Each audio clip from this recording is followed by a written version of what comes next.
With the Arctic sea ice shrinking due to climate change, many polar bears have to shift their diets during parts of the summer months. A study that is now looking at the Hudson Bay polar bears has suggested that they are actually at risk of starvation due to climate change. Take a look at this report. The largest bear in the world and the Arctic's top predator, polar bears are considered to be the epitome of endurance. But the ground beneath their feet is slipping. Catastrophic climate change is testing these majestic creatures. In Canada's Hudson Bay, polar bears are risking starvation as a direct ramification of worsening climate conditions. The Arctic has been experiencing longer periods without sea ice, and the lack of it has made it difficult for polar bears to prey on their food.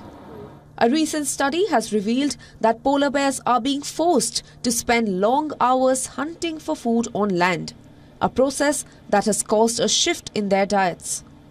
I think our study confirms kind of previous evidence that they're not very adaptable to spending time on land, that there's going to have to be other changes that would have to occur. They're going to help them withstand spending longer times on land. While the predator is known to spend more than 50% of its time hunting, it is not natural for the bears to hunt for food on land. On the contrary, polar bears by default rely heavily on sea ice to hunt for seals, the most common food for the animal. But worsening climate changes have pushed the habitual carnivore in looking for alternatives like berries, eggs, seabirds, etc. They're getting a single carcass over a 3-week period versus, catching seals every few days out on the sea ice.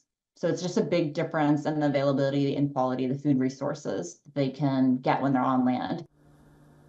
The hunt for food on land is not matching the calorie intake for polar bears. They are mainly dependent on marine mammal prey. Researchers found that about 90% of the polar bears they studied are losing weight. That means that the longer polar bears spend on land, the higher their risk for starvation. Today, there are only 25,000 polar bears remaining in the wild, and they are endangered. With rising temperatures and dwindling ice cover, the polar bears are clearly in peril. Bureau Report, WION World is One. WION is now available in your country. Download the app now and get all the news on the move.